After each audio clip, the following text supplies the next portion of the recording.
ተጫዋቾች የተለያዩ ሰውነት ማላቀቂያ ስፖርቶች ለጨዋታው ሲዘጋጁ እሱ ግን ቁርአን አውጥቶ ነበረ የሚያነበው እንዳይስቱት አድርጎ ነበር ኳስን የሚያቀብለው ለየትኛውም አጥቂና አይደለም ለማግባት ለመሳት የሚከብድ ኳስ ነበረ ለአጥቂዎች ኦሬዲ ጨርሶ ነበር ኳስ የሚያቀብለው ነበር ነው ቁጥር ካለን ለሌሎች ተጫዋቾች ሊሆን ይችላል ለነሜሱት ኦዚል አይነት ተጫዋች ግን እግር ኳስ አርት ነች እግር ኳስ መዝናኛ ነች ማን ብዙ ጋዜጠኞች ምን ይሉለታል ምላሴ ላይ ማስቀምጥ ካልከው ኳሱን ያስቀምጧል ይባላል ፔጅ ስፖርት እግር ኳሱ ቤተሰብ ዘንድ ሌላኛው ጥሩ ስብዕና ያለው እግር ኳስና ጥሩ ስብዕናን ስናነሳ በስፋት የምናነሳው በተለይ ደግሞ በሃይማኖት ረገድ በጣም ጠንካራ ከሆኑ ተጫዋቾች መካከል አንደኛው ጀርመናዊው የቀድሞ የአርሰናል የሪያል ማድሪድ የፌነርባቼ ድንቅ ተጫዋች ጀርመናዊው ሜሱት ኦዚል ነው ስለ ኦዚል በነገራችን ላይ ካነሳን በጣም ብዙ ፕሮግራሞች ሊፈጁብን ነው ምክንያቱም ኦዚል ሰርተንለታል በኢትዮ ማድ ፕሮግራማችን ላይ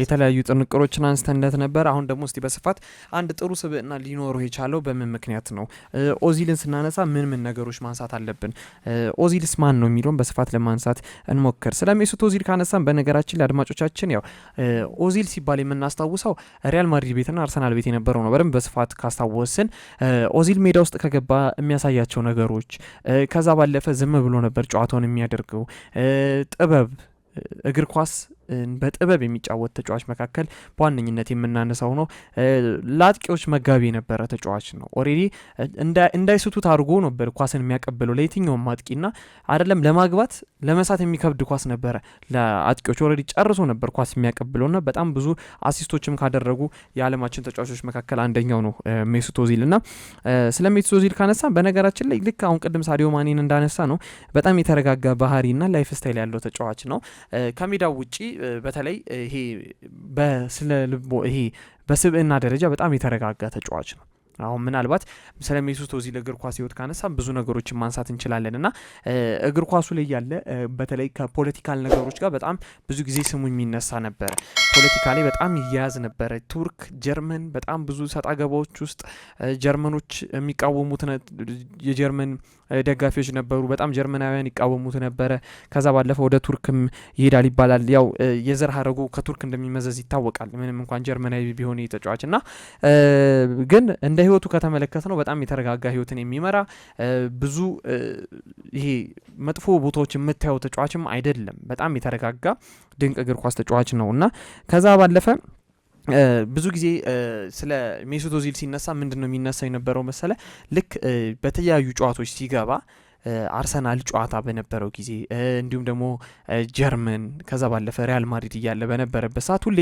ከጨዋታ በፊት ከአንድ ከሁለት ከሶስት ሰዓት በፊት ተጫዋቾች የተለያዩ ሰውነት ማላቀቂያ ስፖርቶች ለጨዋታው ሲዘጋጁ እሱ ግን ቁርአን አውጥቶ ነበረ የሚያነበውና ያ ነገር ምን ይል ነበር ራሱ መሰለ ኦዚል በአካል ከመዘጋጀት በላይ የጭንቅላት መዘጋጀት ጨዋታ ላይ ምርጥ ያደርገኛል ብሎ ያስብ ነበርና ይሄ ጭንቅላት መንፈሳዊ ዝግጅቶች ሞር ከአካላዊ ዝግጅቶች በላይ ሜዳ ውስጥ ጠንካራ ያደርገኛል ብሎ ያስባል ያላነበበለት መጥፎ እንደሚሆን ነው የሚያወራውና ልክ ያነበብኩለት ግን በጣም ጥሩ ሆኜ ነው ምጫወቱ ይለና ከጨዋታ ፊት በጣም ቁርአን ይቀራ ነበረ ከዛ ባለፈ ደግሞ የተለያዩ ሃይማኖታዊ ይሄ ሳይኮሎጂካል ነገሮችን በደንብ ጭንቅላቱ ላይ ሰርቶ ነበር የሚገባውና አንድም ደግሞ ሜዳ ውስጥ ልክ ይሄንን ካነበብኩ በኋላ ሜሱት ኦዚል እንደዚህ እንደሚያደርግ ሜዳ ውስጥ ከገባ በኋላ ምንም አይነት አካላዊ ጉሽሚዎች አታዩም ከገፉት ተገፍቶ ነው ዙር የሚለው ነገር ግን ኳስን በጭንቅላቱ የሚጫወት በጣም ታታሪ ተጫዋች እንደነበረ እናስታውሳለን በአካል ሳይሆን ተጋፍቶ ኳስን የሚቀመው የነበረው ይሄ ጭንቅላት ፍጥነት የምንመለከትበት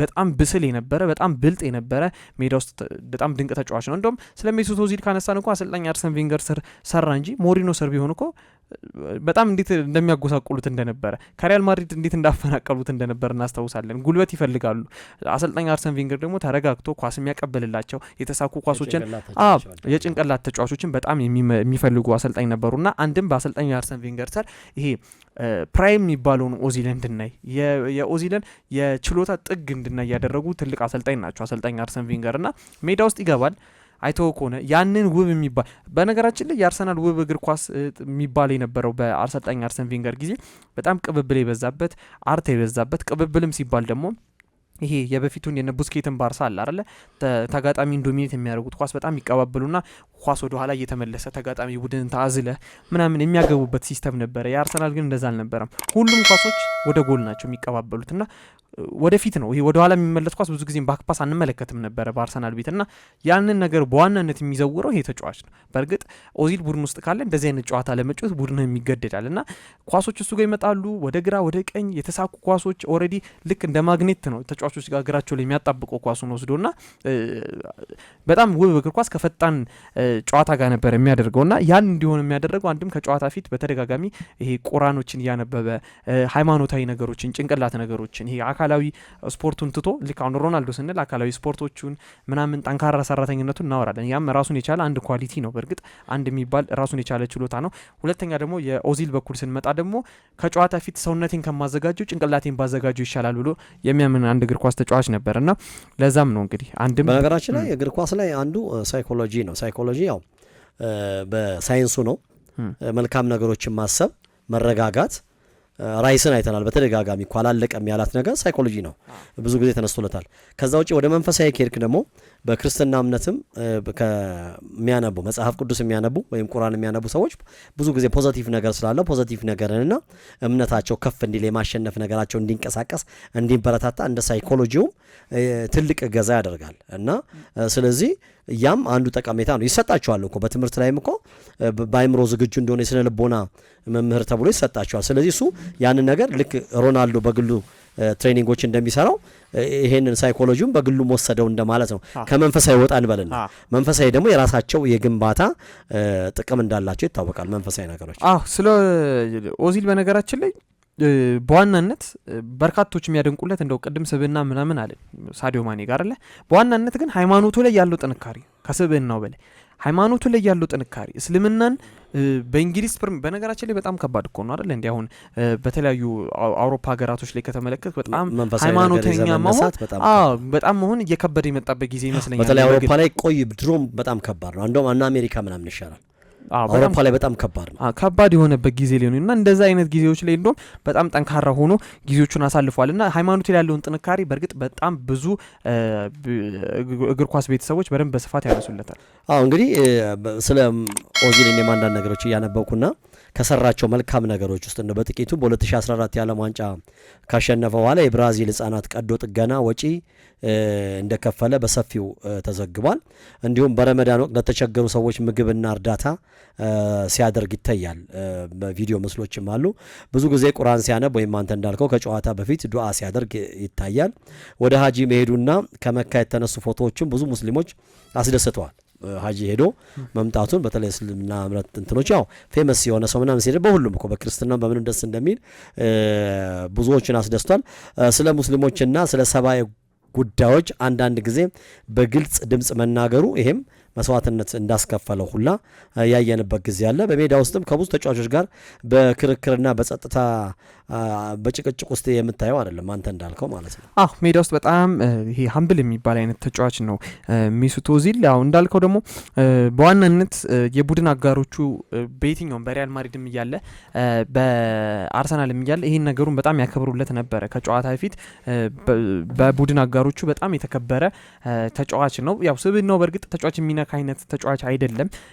እግር ኳሱ ላይ ትኩረት አድርጎ እንዳልነው ሃይማኖቱ ላይ ትኩረት አድርጎ በደንብ የሚሰራ ተጫዋች ነው። ሜሱት ኦዚል ላይ እንዲያው ይሄ ወጥ ወይም ደግሞ ስቴብል አይደለም ብለ ካነሳን በዋናነት የምናነሳው እቺ ፖለቲካዊ የቱርክና የጀርመን ፖለቲካዊ ነገር ላይ ካልሆነ በስተቀር በዋናነት የምናነሳው በቃ ይሄ ሰላማዊ የሚባል የተረጋጋ ህይወት የሚመራ ነው። እግር ኳስ ህይወቱ እንዴት ሊንገራገጭ ቻለ የሚለውን በደንብ በኋላ በስፋት አነሳዋለሁና አሁን አንተ እንዳልከው ደግሞ በእርዳታ ወይም በቻሪቲ ጉዳዮች ላይ ከፊት ግንባር ቀደም ከሚቆሙ ሰዎች መካከል አንደኛው ነው። በተለይ ለተቸገሩ ህጻናት በጣም የህጻናት አባትም ይሉት ነበረ። ኦሬዲ እንደውም አብዛኞቹ እርዳታዎቹ ለህፃናት ነበሩ፣ ለተቸገሩ ለተራቡ ህፃናት ሜሱት ኦዚል በተደጋጋሚ ሲደርስ ተስተውሏል እና ያንም በጣም ጥሩ ስብዕና ያለው በጣም ጠንካራ እንዲሁም ደግሞ በጣም ጥሩ የሚባል አመለካከት ያለው ተጫዋች እንዲባል አስችሎታል። ስለ ሜሱት ኦዚል ካነሳን አንድም ትልቁ ቻሌንጅ የነበረው እንዳልነው ነው ቀደም እግር ኳስና ሃይማኖትን ይዞ አንድ ላይ መቀጠሉ ነው። እግር ኳስና ሃይማኖት በእርግጥ ይከብዳል አይደል እንዴ? አሁን ለምሳሌ አንድ ፕሮፌሽናል እግር ኳስ ተጫዋች በቀን ውስጥ ብዙ ሰዓቱን ትሬኒንግ ላይ እግር ኳስ ላይ ወይም እንደነዚህ አይነት ነገሮች ወይ ከእግር ኳሱ ከወጣ ደግሞ እረፍት ያስፈልገዋል ይባላል። እስልምና ጋር ስንመጣ የረመዳን ጾም ይመጣል። ስለዚህ እስከ 12 ሰዓት ማፍጠር አለበት የተጫዋች መጾም አለበት። ብዙ ነገሮች አሉ ቻሌንጂንጎች ከእግር ኳስ ጋር ብዙ ተጫዋቾች ሲከብዳቸው ተስተውሏል። ግን አንዳንድ ደግሞ እንደ ሜሱት ኦዚል እንደ ሳዲዮ ማኔ አሁን ብዙ ሙስሊም ተጫዋቾች እነ ዊስላይ ፎፎና የመሳሰሉ ተጫዋቾችን ካነሳን እነዚህ ተጫዋቾች ግን ያንን ሲያልፉትና ጠንክረው እንደም የባሰ እያጠነከራቸው ሲመጣ የዚህ የሃይማኖቱ ነገር ተመልክተናል። እና ሜሱት ኦዚልም አንድም እግር ኳስና ሃይማኖትን በደንብ አጣምሮ ይዞ የሚሄዱ በእግር ኳሱ ዘንድ በጣም በደንብ ብዙ ሙገሳ አስችሮታል። ሌላኛው በዋናነት ካነሳን እንደው ስለ ስብዕናው እንውጣ። ሜሱት ኦዚል በእንግሊዝ ፕሪሚየር ሊግ ያሳየው ድንቅ ብቃት፣ በስፔን ላ ሊጋ፣ በአውሮፓ ሻምፒዮንስ ሊግ እንዲሁም ደግሞ በዓለም ዋንጫ ጭምር ያሳየው ድንቅ ብቃት ምን ነበር የሚለውን ካነሳን በነገራችን ላይ እኔ አንዳንድ ጊዜ ምን ይሆናል መሰለ የእግር ኳስ ቁጥር ወይም አሲስት መሆኑ ይቀራል። ጎል ወይም አሲስት ቁጥራዊ ነገር መሆኑ ይቀራል። ልክ እንደ ሜሱት ኦዚል አይነት ተጫዋች ስታገኝ ምን ይሆናል? ያዛን ጊዜ ጥበብ ይሆናል። አሁን ሜሱት ኦዚልን ነጎቹን እነ ኔይማርን አይተህ ቁጥር መጥራት በጣም ከባድ ነው። ቁጥር ካለን ለሌሎች ተጫዋቾች ሊሆን ይችላል። ለነ ሜሱት ኦዚል አይነት ተጫዋች ግን እግር ኳስ አርት ነች፣ እግር ኳስ መዝናኛ ነች እና ማንኛውም አይነት የእግር ኳስ ደጋፊ፣ ማንኛውም አይነት የእግር ኳስ ወዳጅ ሜሱት ኦዚል ሜዳ ውስጥ ገብቶ ሲያየው የሚያሳየው አርት የሚያሳየው የእግር ኳስ ውብ ችሎታው ብዙዎችን ያስደምማል። አሁን ሜሱት ኦዚልን ካነሳን በነገራችን ላይ ኳስ ይዞ እሱ ብቻ የሚመታው አይነት የምት አይነት አለ። በቃ ሜሱት ኦዚል ለተጫዋቾች፣ ለአጥቂዎች፣ ለክንፍ ተጫዋቾች ኳስን የሚያቀብልበት መንገድ አሲስቶቹ ፊቱን አዙሮ ሶስቱም አጥቂዎች የት ጋር እንዳሉ የሚያውቅ አይነት ተጫዋች ነው እና ባለፈው አንስተናል። ይሄ የንስር አይን ያለው ተጫዋች ነው። ልክ እንደ ብሩኖ ፈርናንዴስ ኳስን ብድግ ያደረግና ሄዶ ብቻ ለነ ዥሩድም ካስታወስን ዥሩድ እንዳይሰቱ አድርጎ ግንባሩ ላይ ያስቀምጥለታል ኳሱ። እንደውም ምን ይባላል መሰለ ብዙ ጋዜጠኞች ምን ይሉለታል? ምላሴ ላይ ማስቀምጥ ካልከው ኳሱን ያስቀምጠዋል ይባላል። ምንድነው የፈለክበት ቦታ ኳሱን ማስቀመጥ የሚችል ኳሊቲ ያለው ተጫዋች ነው። ኳሶችን የሚያቀብልበት መንገድ ካቀበለ በኋላ ደግሞ ተጫዋቾች ሲሰጣቸው ፕሬዠር ሰጥቶ አይደለም። በቃ አንድ ተጫዋች ማቀበል ነው አይደለ? ካቀበለ በኋላ አንተ ጨርሰው አይደለም ቀጣዩን ተጫዋች እንዲያልፈው አመቻችቶ የሚያቀብል አይነት ተጫዋች ነው። ኳስን ሜሱት ኦዚል ሲያቀብል አንድም እንዳለው የራሱ የሚባሉ አይነት አሁን እኔ እዚህ ለመግለጽ ራሱ የሚከብዱ አይነት ራሱ ብቻ የሚመታቸው አይነት አመታቶች አሉ። ማንም ሌላኛው እግር ኳስ ተጫዋቾች መተዋቸው የማያውቁት ምናልባት ለአድማጮቻችን በተለያዩ በፒች ስፖርት የዩቲዩብ ቻናል ወይም ደግሞ በፒች ስፖርት የቲክቶክ ቻናል ላይ ቪዲዮን አያይዘን የምንለጥፉ ይሆናል የሚያዩት ከሆነ ማለት ነውና ስለ ኦዚል ካነሳል እንዳለው አርት ነው፣ የእግር ኳስ ጠበብት ነው፣ በእንግሊዝ ፕሪሚየር ሊግ የተመለከተ ነው፣ በጣም ድንቅ የምንለው እግር ኳስ ተጫዋች ነውና ስለ እግር ኳስ ካነሳን እንደ ጥበብ ሜሱት ኦዚልን በደንብ በስፋት ልናነሳው እንችላለን። በእርግጥ ቁጥሮች ማንሳት የለብንም ስል ደግሞ እንዳልነው ቁጥር ላይም ችግር ያለበት ተጫዋች ሆኖ አይደለም። አሁን ለምሳሌ ትናንትና እያነሳ ነው ነበር አይደል እንዴ ብሩኖ ፈርናንዴስ በአንድ ሲዝን ብዙ አሲስቶችን አደረገ ተብሎ 21 የሪከርዱን ሰብሮታል። ከሱ ተቀጥሎ ያሉት እነማን ናቸው? ኬቨን ዲብሮይናና ዳንኤል ታሪ ሄንሪ ናቸውና ሄነሪና ኬቨን ዲብሮይና 20 አሲስት አላቸው። ከነሱ ቀጥሎ አራተኛ ደረጃ ላይ የተቀመጠው ሌላኛው የአሲስት ንጉስ ይሄኛው ሜሱት ኦዚል ነውና በጣም ጠንካራ ተጫዋች ነው። ሜሱት ኦዚል በነገራችን ላይ በሊጉ በአንድ የውድድር ዘመን ብዙ እድሎችን የፈጠረ ተጫዋች ነው። 146 የግብ እድሎችን ፈጥሯል ይህ ተጫዋች በአርሰናል ቤት እና በጣም ኦሬዲ እስካሁን ሊሰበር ያልቻለ በጣም ድንቅ ሪካርድ ነው እና እንዲሁም ደግሞ በአንድ የፕሪሚየር ሊግ ጨዋታ ብዙ እድሎች የሚፈጠረ ተጫዋች ነው። በአንድ ጨዋታ ብዙ የግብ እድሎች የሚፈጠረ ድንቅ ተጫዋች ነው። በስፔን ቆይታው ደግሞ በ3 የውድድር ዘመን በ3 ዓመት 80 አሲስትን ያደረገ በጣም ድንቅ ተጫዋች ነው። ይህን ነገሮች በነገራችን ላይ ማንም እግር ኳስ ተጫዋች ይህን ሪካርድ ሊያደርግ አይችልም በአሲስት ነገር ነውና ካነሳን ሌላው ደግሞ በተጫወተባቸው በሁሉም ውድድሮች ማለት ይቻላል ኮከብ አሲስት በመሆን ሁሉም ውድድሮች ላይ መሆን ችሏል። ፕሪሚየር ሊግ ላይ በአንድ ዓመት ብዙ አሲስት አድርጎ ነበረ። ስለዚህ ቶፕ አሲስተር ሆኗል በዛ በፕሪሚየር ሊግ። ቡንደስሊጋ ላይ ብዙ አሲስት ያደረገ ተጫዋች መሆን የቻለ ተጫዋች እንደነበር እናስታውሳለን። ላሊጋ ላይ በተመሳሳይ ሪያል ማድሪድ ቤት እያለ ብዙ አሲስት ማድረግ ችሏል። ሻምፒዮንስ ሊግ ላይ ብዙ አሲስት ማድረግ ይቻለ ተብሏል። ዩሮፓ ሊግ ላይ እንደዚህ መሆን ችሏል። አውሮፓ ዋንጫ ላይ እንዲሁም ዓለም ዋንጫ ላይ ዓለማችን ላይ አሉ የሚባሉ ትልልቅ ውድድሮች ላይ በሙሉ በአንድ አመት ብዙ አሲስት እያደረገ የጨረሰ ተጫዋች ነውና ምን ያህል ታለንትድ የሆነ ምን ያህል ለማየት የሚያጓጓ በእንደው የእንግሊዝ ፕሪሚየር ሊግ አጣቸው ብዬ ከማሰባቸው ተጫዋቾች መካከል አሁን ለምሳሌ እንግሊዝ ፕሪሚየር ሊግ ላይ እስካሁን ድረስ መቆየት አለባቸው ረጅም ጊዜ ኢሞርታል ሆኖ በቃ ሳይሞቱ ሳያረጁ ረጅም ጊዜ መቆየት አለባቸው ብዬ ከማሰባቸው ተጫዋቾች አንዱ ሜሱት ኦዚል ነው። ምክንያቱም ውበት ነው እግር ኳስ ላይ አርሰናል ቤት እንደምናስታውሰውና እንደነ ሜሱት ኦዚል እነ ዴኒስ ቤርካምፕ የመሳሰሉ ተጫዋቾች ከአርሰናል እዚህ ላይ ቢቆዩ ብዬ ማስባቸው ድንቅ ተጫዋች ነውና ሜሱት ኦዚል ስለ እግር ኳሱ ካነሳን በደንብ በስፋት ይሄን እናነሳለን። ጥሩ እንግዲህ ሜሱት ኦዚል ምናልባት የእስልምና እምነት ተከታይ በመሆኑና እንዲሁም ቱርክ ተወላጅ በመሆኑ ብዙ ችግሮች ደርሰውበታል በእግር ኳሱ ላይ። በእግር ኳስ ሕይወቱ ውስጥ ታላቅ ስኬት ቢኖረውም አሁን አንተ እንደገለጽከው ከዜግነት ወይም ከማንነት ጋር ከጀርመን ብሔራዊ ቡድን ጋር የተያዙ ብዙ ችግሮች አጋጥሞታል። ኦዚል በጀርመን ተወልዶ ቢያድግም የቱርክ ዜግነት ትውልድ አለው። ዘር ሀረጉ ያው ቱርክና ጀርመን እዛ ስለሚቀራረቡ ልክኛ እንዲያው ከኤርትራ ወይም ኤርትራ እንኳን የኛው ነበረች ከሶማሌ ከምናምን ጋር ከሱዳን ጋር እንዳለ አይነት የዘር መገናኘት ነገሮች አሉ። ይሄ እሱ እግር ኳስ ተጫዋች ስለሆነ ነው ፌመስ ስለሆነ ገነነበት እንጂ እንዲህ አይነት ነገሮች አሉ። ግን በ2018 እንግዲህ ከኦርዶጋን ጋር ፎቶ ከተነሳ በኋላ ያው የዛን ጊዜ ትንሽ በጀርመን ያለው ችግር ስለነበር በጀርመን ሚዲያና በአንዳንድ ደጋፊ ብዙ ትችት ተጎሳቁሏል፣ ብዙ ደርሶበታል። ከዚያም በ2018 የዓለም ዋንጫ ጀርመን በቃ ከዓለም ዋንጫው በኋላ ከተሰናበተ በኋላ ብዙ ሰዎች በቆጥታ እሱን ወቀሱት፣ ጀርመን ከተሰናበተች በኋላ ማለት ነው። ኦዚል በኋላ ከጀርመን ብሔራዊ ቡድን ራሱን አገለለ በደረሰበት ችግር። የተነጋገረው ንግግር ግን በጣም አስገራሚ ነበረ። ምንድን ያለው በጀርመን ብሔራዊ ቡድን በኩል ያለውን ሲናገር ስናሸንፍ ጀርመናዊ ነኝ፣ ስንሸነፍ ግን ስደተኛ ሆናለሁ ያለው ንግግር ብዙዎችን አስደንቆ ነበረ። በእግር ኳስ ሕይወቱም እንግዲህ አርሰናልም እንደምታውቀው መጨረሻ ዘመኑ ላይ ከአሰልጣኙና ከክለቡ ጋር ትንሽ ግጭቶች ነበሩ። ከዛ በኋላ ወደ ቻይና ነው ያመራው አይደለም። ወደ ቻይና ካመራ በኋላ ቻይና ከሄደ በኋላ ሙስሊሞች ጉዳይ ላይ አስተያየት ሰጠ። በቻይና ያሉ ሙስሊሞች ሰብአዊ መብት ረገጣ ይደረግባቸዋል ብሎ በማድረጉ በአንዳንድ ሀገራትና ሚዲያዎች ከፍተኛ ትችት ደርሶበታል። ቢሆንም እምነቱንና ማንነቱን ለመግለጽ አልፈራም። ብዙ ሰዎች ኦዚልን በችግር ውስጥም እምነቱንና ማንነቱን የጠበቀ ተጫዋች ነው ብለው ያስታውሱታል፣ ያደንቁታልም። ቅድም ፖለቲካ ላልከው ግን አንዳንድ ጊዜ እምነት ሲኖር ለምሳሌ ማለት ነው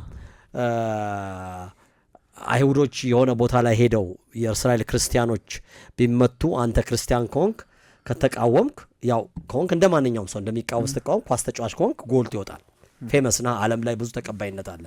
እሱ ፖለቲከኛ አይደለም።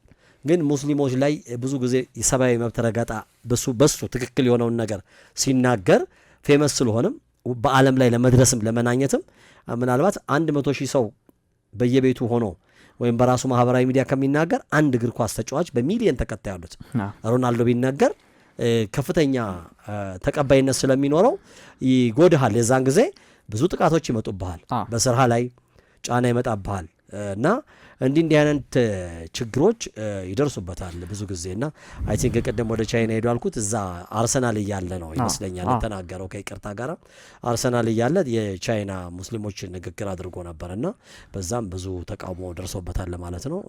አጠቃላይ ካለ በርካታ ሰዎች 0944 16 1916 ላይ ቴክስት ልካችሁላ። ሁሉም ግን ከሰላምታና ከግምት ጋር ነው። ለሁላችሁም እናመሰግናለን። በቀጣይ ማክሰኞ እንመጣለን።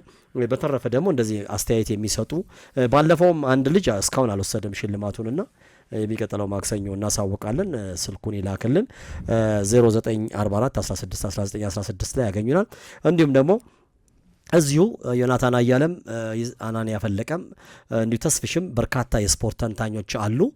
እግር ኳሱን የምንተነትንበት ፒች ስፖርት PITCH ፒች ስፖርት ዩቲዩብ ቻናል ላይ በእናንተው በኢትዮ ማዕድ አድማጮችና በአጭር ጊዜ ከፍተኛ ተቀባይነትና በርካታ ቪወሮችም እያገኘ ስለሆነ ፒች ስፖርት ዩቲዩብ ቻናልም እንዲሁም ደግሞ ፒች ስፖርት PITCH ቲክቶክ ፔጅንም ፎሎ በማድረግ እንድትከተሉን እንጠይቃለን። አዎ ስለ ሜሱት ኦዚል አጠቃላይ ና በነገራችን ላይ ሜሱት ኦዚል የእግር ኳስ ኬሪየሩን የጀመረው የነበረው በሻልክ 04 በጀርመኑ ቡድን እንደነበር እናስታውሳለን።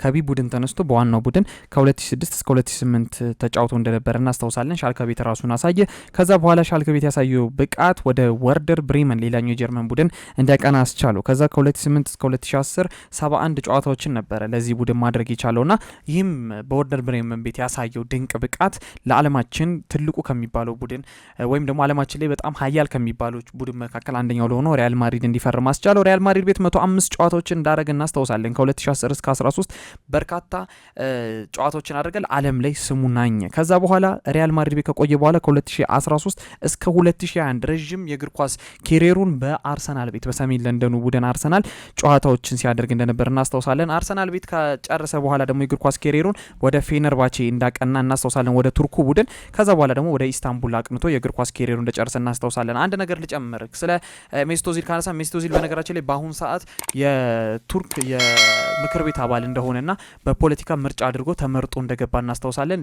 በተለይ የቱርኩ ፕሬዚዳንት የኤርዶሃን ፓርቲ ውስጥ ተቀላቅሎ አሁን የምክር ቤት አባል እንደሆነ እናውቃለን። የጀርመኖች መገፋት ጭራሽ ቱርክ ገብቶ እዛ ፖለቲካ ውስጥ በደንብ እንዲገባ ያስቻለው ተጫዋች መሆን ችሏል ማለት ነው። ይህ ይመስል ነበር ፔጅ ስፖርት።